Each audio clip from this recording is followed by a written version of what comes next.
دوسرا مسئلہ ہے میلاد، ولادت۔ ولادت کا تو کوئی منکر نہیں، حضور کی ولادت کا تو کوئی بھی منکر نہیں۔ ولادت میں خوشیاں تو کافر بھی مناتے تھے۔ جب حضور پیدا ہوئے ہیں، ابھی لاب کو پتہ لگا، اس نے اپنی بادی کو آزاد کر دیا خوشی میں کہ آج عبداللہ کے گھر میں بیٹا ہوا۔ ولادت تو کافر بھی مانتے تھے، مشرک بھی مانتے تھے، مکے والے بھی مانتے تھے، دشمن بھی مانتے تھے، دوست بھی مانتے تھے۔ تو مقصد ولادت تو نہیں ہے نا۔ اگر مقصد صرف ولادت ہے تو جھگڑا کس بات کا ہے؟ دیکھو نا، آج اگر کوئی آدمی یہ کلمہ پڑھے کہ لا الہ الا اللہ محمد ابن عبداللہ، تو ولادت کا اقرار تو کافر ہو جائے۔ اصل مقصد ولادت نہیں، بعثت ہے، یاد رکھو۔ حضور کی عظمت جو ہے وہ بعثت سے ہے۔ والذی بعث فی الامیین رسولا ربنا وابعث فیہم رسولا من انفسہم لقد من اللہ علی المؤمنین اذ بعث فیہم رسولا من انفسہم۔ تو اصل مقصد جو ہے وہ بعثت ہے، مقصد صرف ولادت نہیں۔ یہی ایک بنیادی بات ہے جس کو ہمارے بھائی سمجھتے نہیں۔ بھائی تم حضور کی بعثت بھی خوشی مناؤ، نہ کہ صرف ولادت کی۔ بعثت کی خوشی مناؤ کہ اللہ نے حضور پر قرآن نازل کیا، جبریل بھیجا، تاج نبوت پہنایا، تاج رسالت پہنایا، اور آپ کو لیلۃ المعراج میں امام الانبیاء والمرسلین بنایا۔ اصل تو شان بعثت ہے، نہ کہ صرف ولادت۔ پیدا ہونے کے بعد 40 سال کی زندگی حضور نے مکے میں گزاری ہے، کوئی جھگڑا نہیں۔ جہاں سے حضور گزرتے کافر کھڑے ہو جاتے، استقبال کرتے، اور سارے کہتے صادق الامین، سچا بھی ہے، امانت والا بھی ہے۔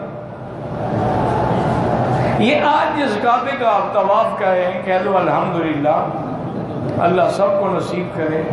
جنہیں نہیں ہوا اللہ انہیں بھی نصیب کرے، اور جنہیں نصیب ہوا ہے ان کا طواف قبول ہو جائے۔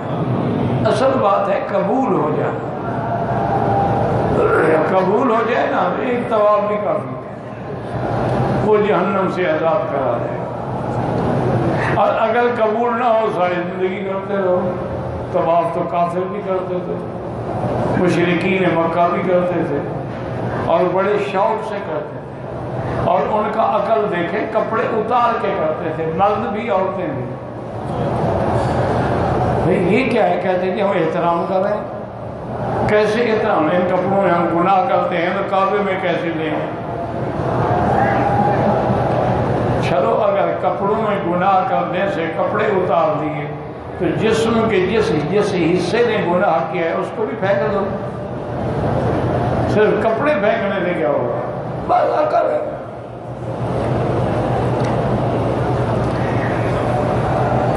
تو بات سمجھیں،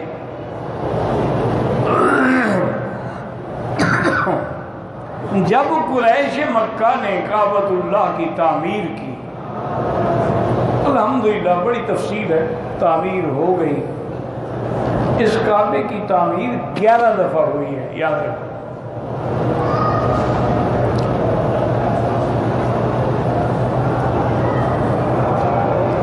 اب مسئلہ آ گیا حجر اسود کا۔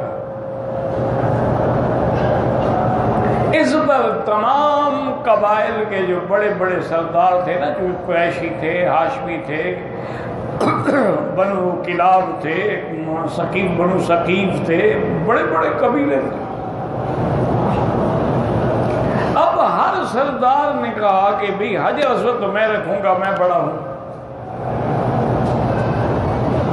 دوسرے نے کہا کیوں؟ تم کیوں بڑے ہو؟ تم سے زیادہ میرا قبیلہ بڑا ہے۔ اس پر یعنی یوں اندازہ کریں گے، تاریخ میں موجود ہے کہ ان سب نے اپنے نوجوانوں کو جمع کیا اور اپنی انگلیاں خون میں ڈال کے عہد کیا کہ ہم مر جائیں گے، کٹ جائیں گے، حجر اسود ہم رکھیں گے۔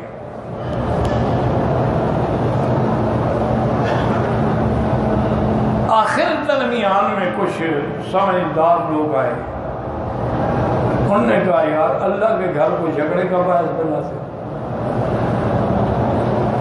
اللہ کا گھر ہے، خدا کے بندے اتنی بڑی محنت سے خدا کا گھر بنایا ہے، تو اب جھگڑا کر کے اس کو ختم کرنا چاہتے ہو؟ انہوں نے کہا تو کیا کریں، ہماری عزت جا رہی ہے۔ انہوں نے کہا ایسا کرو کہ رات سارے سردار کعبے پہ بیٹھ جاؤ اور جتنے دروازے ہیں وہ بند کر دو، صرف ایک دروازہ کھلا رکھو۔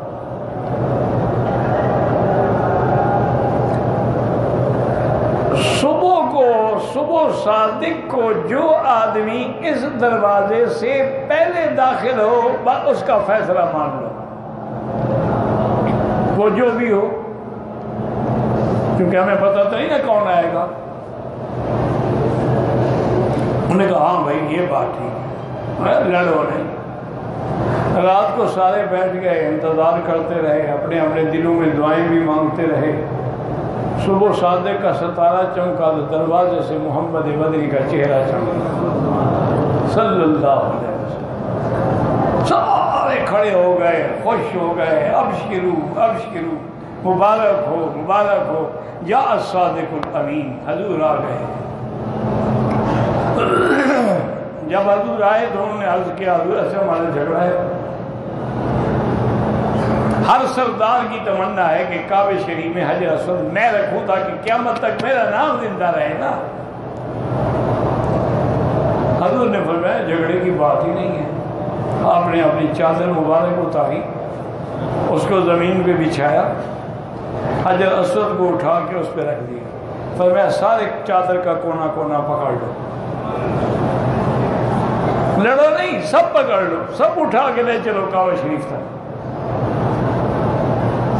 سب اٹھا کے لے آئے، جب دیوار کے قریب پہنچے بغیر اب ٹھہر جاؤ، اب کعبے کے اندر محمد مصطفیٰ رکھیں گے صلی اللہ علیہ وسلم۔ انہوں نے کہا ٹھیک ہے، حضور پاک نے اپنے ہاتھ سے حجر اسود رکھا، سب راضی ہو گئے۔ یعنی کوئی جھگڑا ہی نہیں نا حضور سے، حضور پہ جان چھڑکتے ہیں، حضور کے حکم پر ہر قسم کی تعمیر۔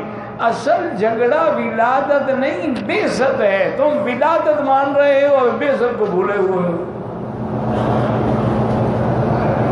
اب جھگڑا کب شروع ہوا؟ جب حضور نے بلایا اور فرمایا یا ایھا الناس قولوا لا الہ الا اللہ تفلحوا، جب ضرب لگی توحید کی اور آلیہ باطلہ کی گردنیں اڑ گئیں اور اللہ کا اثبات ہوا، اب کافر چیخ پڑے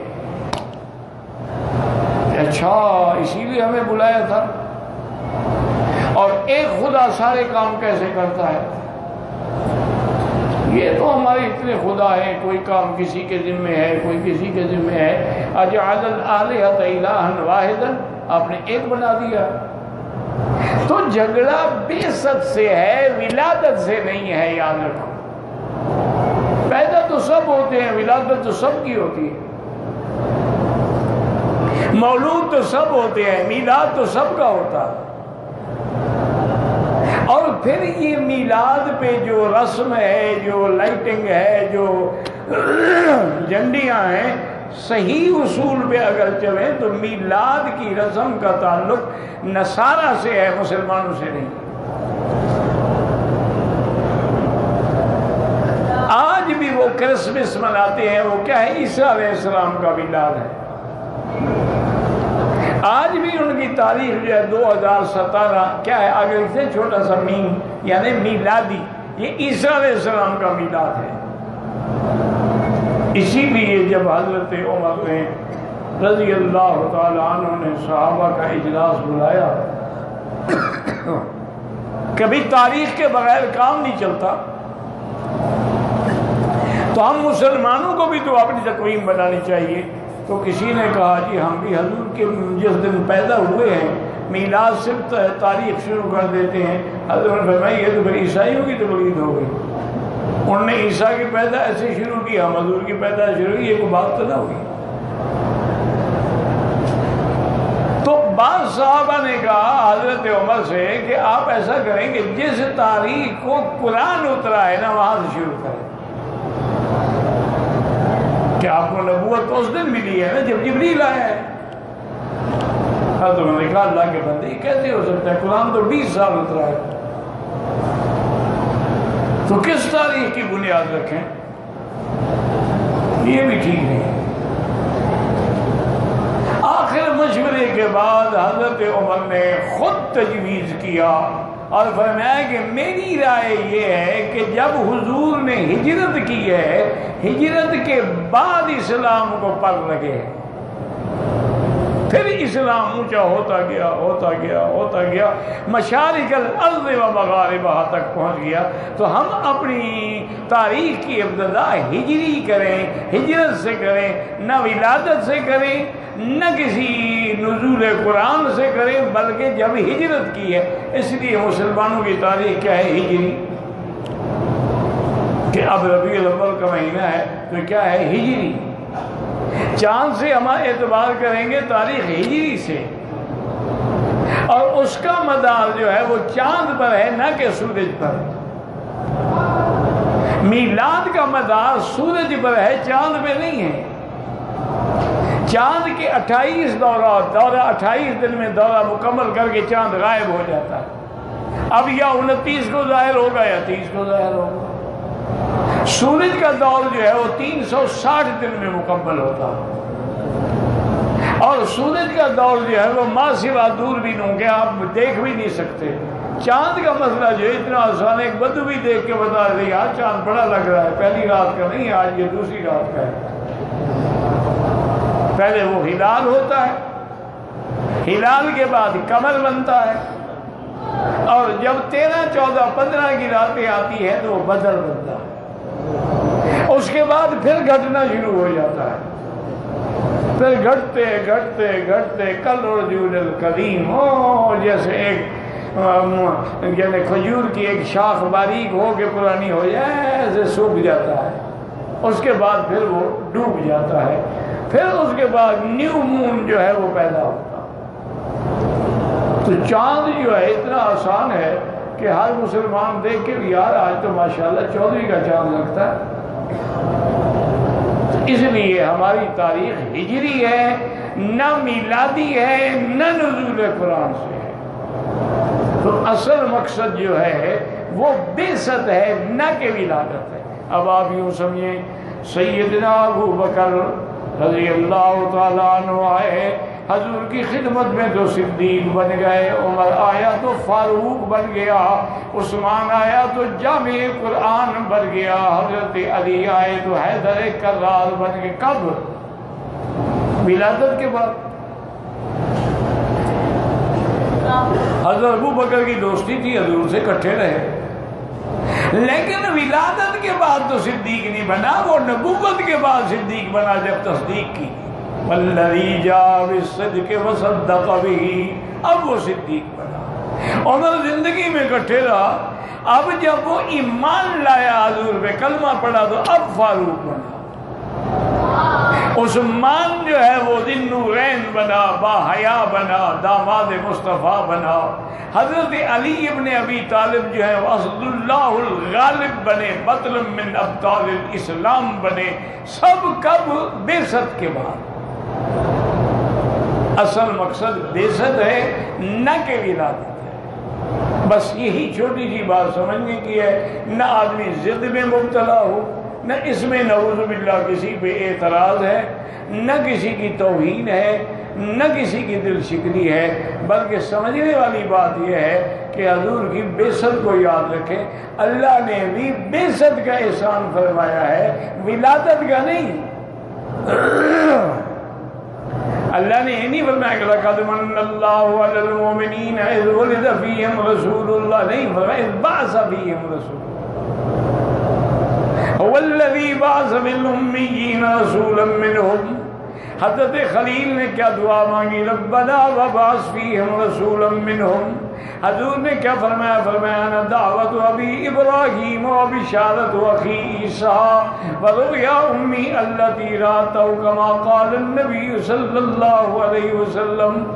سیدنا عیسیٰ نے کس کی بشارت دی؟ ولادت دی. مبشرا برسول یاتی من بعد اسمہ احمد. میرے بعد ایک رسول آئیں گے جن کا نام احمد مصطفیٰ ہوگا، محمد مجتبیٰ ہوگا. تو اللہ آپ کو بھی اور مجھے بھی صحیح عقیدہ نصیب فرمائے، اور دعا کریں اللہ ہر بیمار کو شفا عطا فرمائے، اور اس عاجز کی بھی بیماریاں دور فرما دے، اور اپنے دین کی خدمت سے محروم نہ فرمائے.